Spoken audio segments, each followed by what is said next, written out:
Alhamdulillahi Rabbil Alamin. On poursuit avec notre série questions-réponses. Wabillahi tawfiq. Est-ce qu'on peut utiliser du dentifrice pendant les journées du jeûne du Ramadan ou du jeûne tout simplement? Ici, les savants ont fait une analogie avec un autre cas. C'est le cas où la personne est amenée à goûter des aliments lorsqu'elle prépare un repas quelconque pendant les journées du jeûne. Est-ce qu'elle a le droit ou pas? Dans le madhab de l'imam Malik, rahimahullah ta'ala, cela est makruh, déconseillé, détestable, mais ça n'invalide pas le jeûne. Tout simplement parce que ici, l'aliment qu'on goûte, eh bien ici, ne va pas rentrer, atterrir, arriver jusqu'à l'estomac. Parce que le but, c'est simplement de goûter afin de savoir si c'est assez salé ou assez sucré. Et ensuite, akramakumullah, on le recrache. Donc le fait d'avoir quelque chose dans la bouche, de ne pas l'avaler, eh bien cela n'invalide pas le jeûne. De même, pour le dentifrice, cela n'invalide pas le jeûne à partir du moment où on s'assure que le dentifrice n'est pas avalé. Mais il faut savoir une chose, que c'est la première des choses, c'est que ça reste makruh, déconseillé.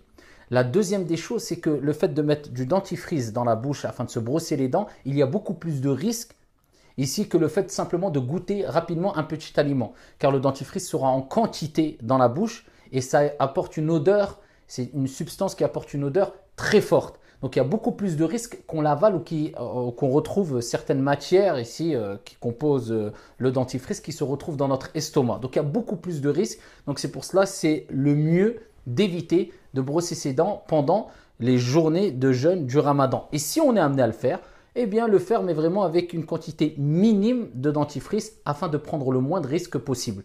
Et de là on peut rebondir sur un autre hadith très connu où le prophète alayhi salatu wassalam ici nous recommande de façon générale ici d'exagérer dans ce qu'on appelle l'istinshaq lorsqu'on fait les ablutions. Et il dit wabalir fil istinshaq, exagère quand tu fais l'istinshaq, tu aspires de l'eau avec ton nez lors des ablutions. Il dit sauf si tu es en jeûne. Pourquoi? Parce que si tu exagères et tu fais rentrer une grande quantité d'eau en exagérant dans l'istinshaq, le fait d'aspirer l'eau avec ton nez, avant de rejeter cette eau-là, il y a un grand risque que l'eau pénètre ici et arrive jusqu'à ton estomac. Donc de là, on comprend que tout ce qui peut provoquer un risque énorme ou un grand risque, ici, de sorte que ce qu'on a aspiré ou met dans notre bouche se retrouve dans notre estomac, on se retrouve à l'avaler, eh bien, et à abandonner, à délaisser, c'est le moins qu'on puisse dire. Et pour terminer, il ne faut pas oublier le hadith où le prophète alayhi salatu wassalam nous a rappelé, dans le hadith rapporté par Al-Bukhari ou Muslim, que l'haleine du jeûneur, car on sait très bien qu'une personne qui ne mange pas pendant la journée a une haleine assez forte. Et bien le prophète alayhi salatu wassalam nous dit que l'haleine du jeûneur est plus agréable auprès d'Allah Jalla wa Ala que l'odeur du musc. Donc cela nous rappelle aussi que parmi les objectifs ici à atteindre, eh bien, c'est de jeûner bien sûr, de se priver de boire et de manger, et cela automatiquement va apporter une odeur assez forte. Mais le prophète nous rappelle que,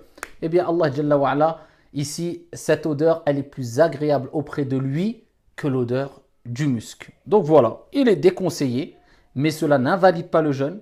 Mais le moins qu'on puisse dire, c'est de le prendre en petite quantité et éviter, c'est sûr que c'est beaucoup mieux. Wallahu ta'ala a'la wa a'lam. Wassalamu alaikum wa rahmatullah.